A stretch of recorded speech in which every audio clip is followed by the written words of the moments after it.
We'll bring Jeff Kerr into the conversation now. That's the big conversation, as you know, Jeff. A lot of the Eagles fans said no corner. They didn't get a corner in round 2 or round 3. And I guess a lot of it is, look, in years past, the Eagles went off their board to take a guy that they might have needed. This time they said, we have guys ranked higher. We're not going to just draft a corner because we think we need one. Well, yeah, look at 2017, Sidney Jones and Rasul Douglas. That's a perfect example. How they turn out. They were gone after 3 years. Like, you just don't reach for these players. I heard you say about Joseph from Kentucky.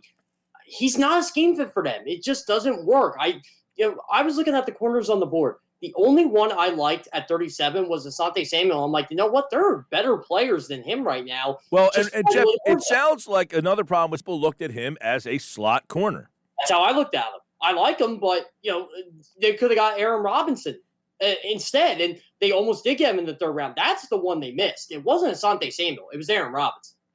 Right. Well, and again, a lot of people looked at Robinson in a similar light. Is he a scheme fit for what? And I think the Eagles would have had these guys ranked higher on their list if they looked at them as outside corners, no?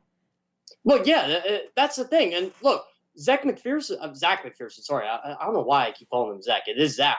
But he's one of the guys I felt, look, I didn't like the pick in the 4th round. I'm not sure how this kid is going to be, but I got to trust Jonathan Gannon and what the Eagles defensive coaching staff are going to do with him, which it looks like they're going to move him around. So I didn't like the pick, but I didn't mind the player they picked, if that makes sense. Yeah, well, to me, I look at this as they stuck to their board. I think there were a lot of evidence that they, this year, stuck to the board. They did what fans wanted them to do. They took their best available player. Now, you might not like who they had ranked as the best available player, but they didn't deviate from that. The question will be, I look at what's down the road. All right, they traded for Ronald Darby a couple of years ago. I feel like that's how they're going to have to go about filling this need, which is obvious. They still need an outside corner.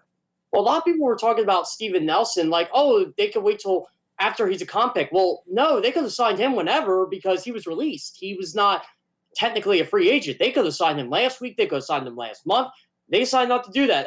Now, maybe a guy I think they might try to bring in is Casey Hayward because, again, he's not familiar with Jonathan Gannon, but Nick Sirianni knows him from his days in San Diego / Los Angeles. So maybe that's a guy they kind of bring in there. But I agree with you, Mike. I think it's going to be the guys that they got to find someone on the trade route, and they have enough collateral next year. They have 10 picks in a deep draft. Yeah.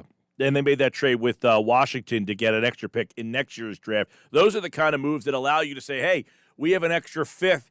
We'll take your Ronald Darby type of player, a guy that just doesn't fit anymore.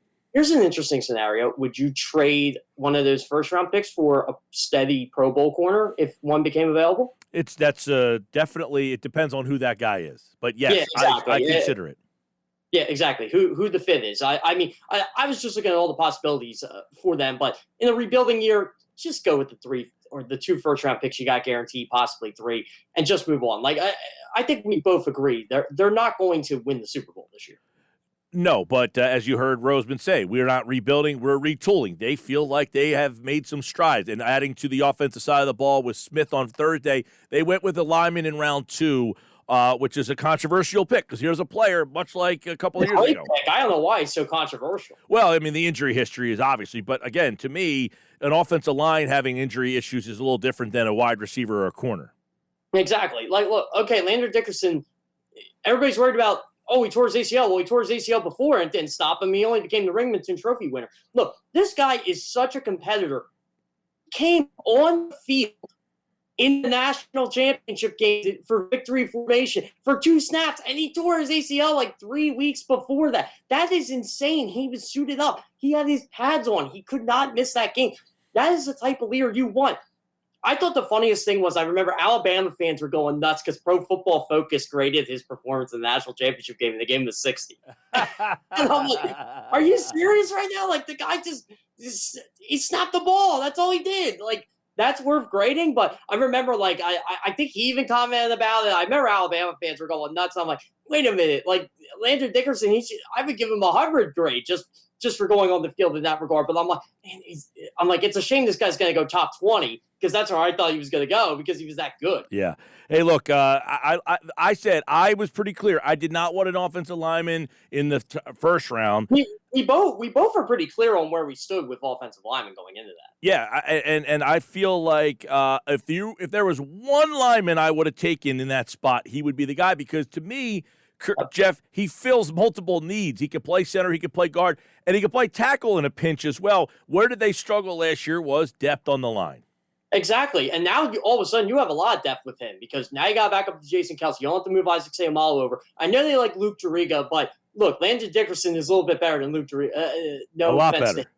Yeah. Huh? A lot better. Yeah, a lot better. Yeah. I don't want to slam the guy, but look, now you have depth at guard. It's not Matt Pryor anymore. You don't have to rely on Matt Pryor all the time. And look, if Landon Dickerson finds a way to get healthy by September, I don't think that's going to be the case. He says he's going at his own pace, but he could seriously compete for a starting guard spot on this team. Probably Isaac Seumalo, which is a shame, because Isaac Seumalo is a good player, which, again, this is the benefit of picking a guy like this. You have a starting offensive line intact. This guy can take his time developing, and he's going to be a starter in 2022 at the very least. Well, this is a spot, too, where, much like last year, they took Hurts because it's a position they value. They took the offensive lineman because it's a position that they value. They value offensive line and defensive line. We'll get to that, because in round 3, they went defensive line and decided that, hey, no corner. We're going to go with Milton Williams, a guy who, kind of a controversial pick, mainly because, hey, didn't play at a big school, didn't jump off the page with production. But what did you think of them going with Milton Williams in that spot?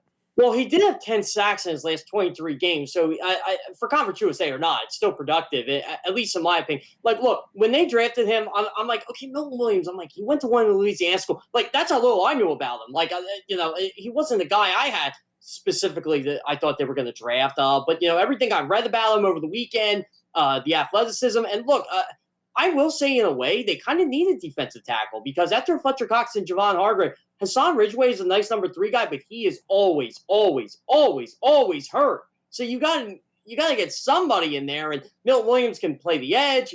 He can play inside. I look at him as kind of how they use Vinny Curry. Exactly, and Jannard Avery's going to linebacker, so it kind of works out really well for them. And look, if you can get any sort of production out of him, which it looks like Jonathan Gannon's reaction said it all about that pick. Oh, look, I thought, again, that was a clear because they stuck to the board there and went with best player available in that spot and said, look, we moved back. Now, there was that little video. I don't know. I think it's a little bit getting blown out of proportion. That happens. It happens all the time. Right. I was going to say that happens in every draft room every single night, every Thursday, Friday, Saturday. You have that same thing happening there. But that was obvious that he was, to me, the best player available, because there was a run of corners right after that. There was like 6 corners taken at the bottom of round 3. Yeah, and here's the thing. Like, did the Eagles really want to reach for one? Or, again, I think Aaron Robinson was their number 1 pick there. And they're like, well, you know what? Let's trade down a little bit. I think we could get an extra 6th-round pick, and maybe we can parlay that. And it was clear what they did. They parlayed that into a 2022 5th-round pick. They found some sucker, a.k.a. Washington, to get some meaningless 6th-round picks that are pretty much going to be undrafted free agents in normal years, and they got a 2022 5th out of that. But at the time, you're looking at it like, wait, was that 6th-round pick really worth it to move down 3 spots? Well, I don't think the Eagles anticipating the Giants moving up from 76 to 71 and snagging Aaron Robinson. So, look, Milton Williams was their next best guy. They took him. Simple as that. All right, let me get your thoughts then. In round 4, they finally went corner with McPherson in that spot that we talked about. But let me get your thoughts on Gainwell in round 5 and how he fits. Wait, which player was it? Gainwell, Kenneth Gainwell. Oh, Gainwell, okay, yes. Well, I'll tell you what. The last time I remember seeing Kenneth Gainwell play was the Cotton Bowl.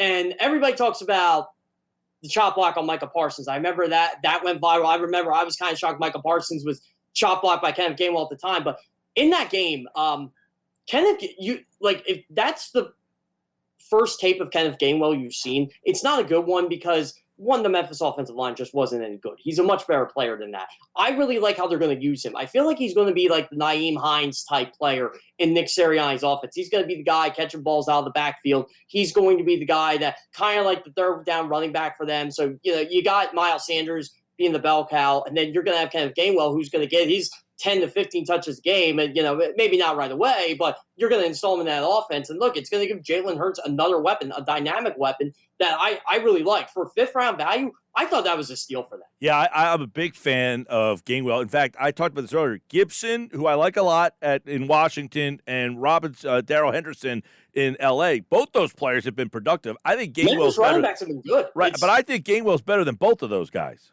But yeah, and you know what? When I talked to a couple guys, they were the same way. They're like, look, Gibson was a great player, don't get me wrong, but this guy's a better receiver than Gibson. And Henderson, he was a guy who put up a lot of stats, but they said, look, Gainwell used to beat him in practice. It just wasn't the way Memphis did things. So again, I would sort of agree there. I think he's probably the best of the three. And look, this is a great pick for them. And he may be the number one back if Miles Sanders were not to return in 2 years. You just never know. All right, Jeff Kerr, CBS Sports covering the NFL. We'll go through the NFC East here in just a second. Thoughts on the defense? Any of the 6th, 7th-round picks jump off the table to you to say they got something here?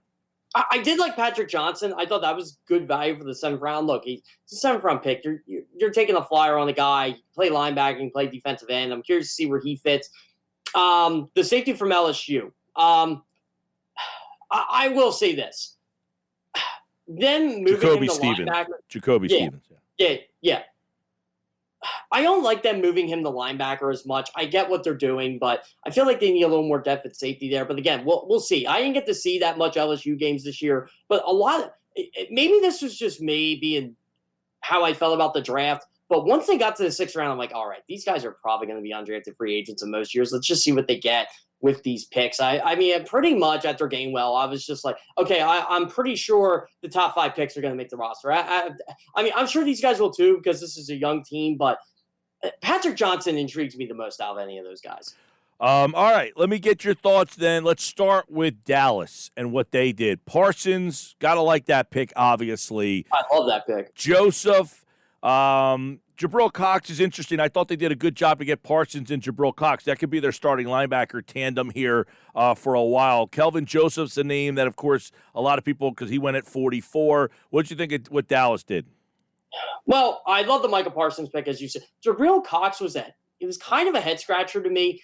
And it wasn't the pick. It was more, well, wait a minute. You just got Micah Parsons. You have Jalen Smith. You have Leighton Vander Esch. Of course, they declined LVE's 5th-year option today. So that's a big deal. But again, I just didn't see the need for 2 line. But again, with the Cowboys, they probably need as much as they can on defense. They definitely went defensive heavy in this draft, as they should. I wasn't, like I said, I love the Parsons pick. I wasn't exactly crazy about the haul that they got, but I like what they did. I'm curious to see if Joseph's going to be any good in this league. I got to be honest. I wasn't too nuts about their 2nd-round pick. I thought the Giants did a lot better than the Cowboys. I'll tell you, it's funny because I know a bunch of Cowboy fans, and they were, hey, the Eagles could have. I said, I haven't talked to one person so far that thinks Joseph will be an NFL stand. I mean, I said the next corner from Kentucky that can play will be the first. I don't know any that were any good. Like, did you remember any? And you know what? I don't want to rip on Kentucky football because I do like a lot of players that come out of there, but a lot of these guys don't pan out in the NFL. No, it's not. Look, they're a basketball school. I mean, if you're playing the Kentucky football, I mean, hey, you're probably not going to be an NFL player. But there's been a lot of people that I've kept asking, hey, this Joseph kid, and every single person says not a fit for the Eagles scheme, just not an outside corner. That's completely fine. I don't want them reaching. They've reached before. It has not worked. New York, interesting. They made the trade. I love the fact that, at Olajari there at 50, I thought was a steal for them. The rest of I don't know how that happened. I was kind of shocked he was still on the board when they picked him. Right. Then Robinson in the 3rd, and obviously getting Olajari at 50 was their big thing. Getting Robinson in the 3rd round. Another guy that, you talk about with Philly, and a lot of people feel like not a scheme fit.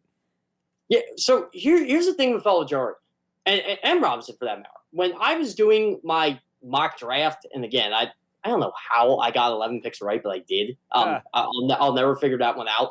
But when I did a top 50 board, and again, I'm not a draft expert, the Giants shifted 3 guys on my top 50. Olajari was in the 20s. Robinson was 48.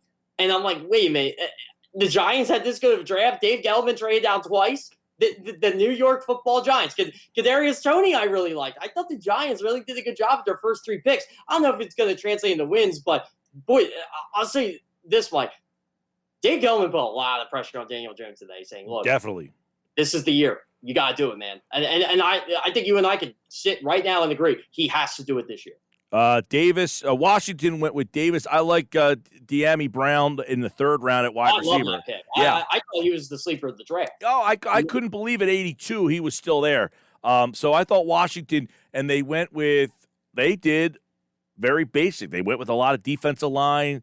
They went on the interior stuff. So I thought Washington had a sneaky good day. That was one of those picks, De'Ami Brown. I saw him on the board at 73. I'm like, you know what, Eagles? Just do it. Double dip. Who cares? Like, improve this position as much as you can. And then they trade Milton Williams. I'm like, okay, yeah, it makes sense.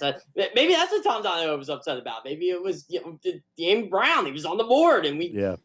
But the Eagles, look, they didn't need to double dip this year. Last year was the year I thought they should have double dipped that receiver. Not this year. Why wasn't Ertz moved? They just couldn't get value for him. I mean, the Eagles view him as, 3rd, 4th round pick, and no one was willing to pay that. If they really wanted to do that, they should have did it last year. Personally, I'd rather have Zach Ertz than not. That's just my opinion. Right at this point, do you just keep him? You keep him. I mean, you're under cap. You got enough cap space. I mean, if Zach Ertz is game and wants to be here, why not? Just bring him back. If who knows, maybe you can trade him at the deadline. When team needs a tight end, maybe you just keep him the whole year, and maybe fences are mended and he can come back. I mean, I really wouldn't mind Dallas Goedert and Zach Ertz here for the next couple of years. By the way, you tweeted this out today. Landon Dickerson, 4 quarterback hits and 6 hurries and 805 pass blocking snaps over the last 2 seasons. Unbelievable. I'll tell you what, 2 picks I loved in the 2nd round, the Eagles and Chiefs made, Landon Dickerson and Creed Humphrey. I can't believe Creed Humphrey was on the board at 62. That stupid Big 10 stigma. I'm so tired. Big 12. I'm so tired of it. They don't play defense in the Big 12. What does that have to do with offensive line? Nothing. No, but I will say Big 12 corners are tough to kind of. I mean, they just get picked on. I don't really care about them. This was more of the Creed Humphrey type thing. Yeah. But it's like, they don't play defense in the Big 12. Okay, that's great. I saw someone argue with me on Twitter. I was going to argue with him, but he said, well, that's not really a fair evaluation of Creed Humphrey or Landon Dickerson because not everybody lines up in the A gap. But you do realize playing center is harder because you don't know who's coming in your gap, right? Like, they don't line up headstrong unless you're in a 3-4 defense. And I don't know, watching Landon Dickerson film over the weekend, I didn't see that many nose tackles. All right. Overall, it was a very interesting, the Smith deal, the trade to move from 6 to 12 back to 10. They go offensive line in the 2nd. Did Howie Roseman do a good job? Yes, absolutely. Got an extra 1st-round pick out of the deal. This is what you got. You got Devonta Smith and 2022 1st-round pick for, what was it? What did it end up being? I guess pick 6, pick 84, essentially.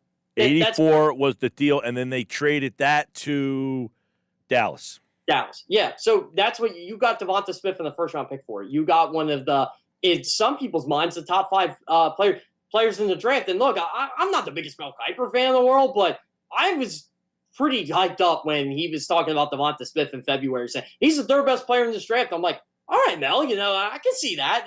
I mean, I definitely thought he was a top 6, top 7 player. I don't know if he's going to be better than Jamar Chase, but I think he's going to be pretty good in his own right. And look, I think it's all going to depend on scheme fit. By the way, 85 was the pick. Chauncey Golston, Iowa defensive end, was the pick that the Eagles gave to move the 2 spots. Yeah, that's not a bad selection for Dallas.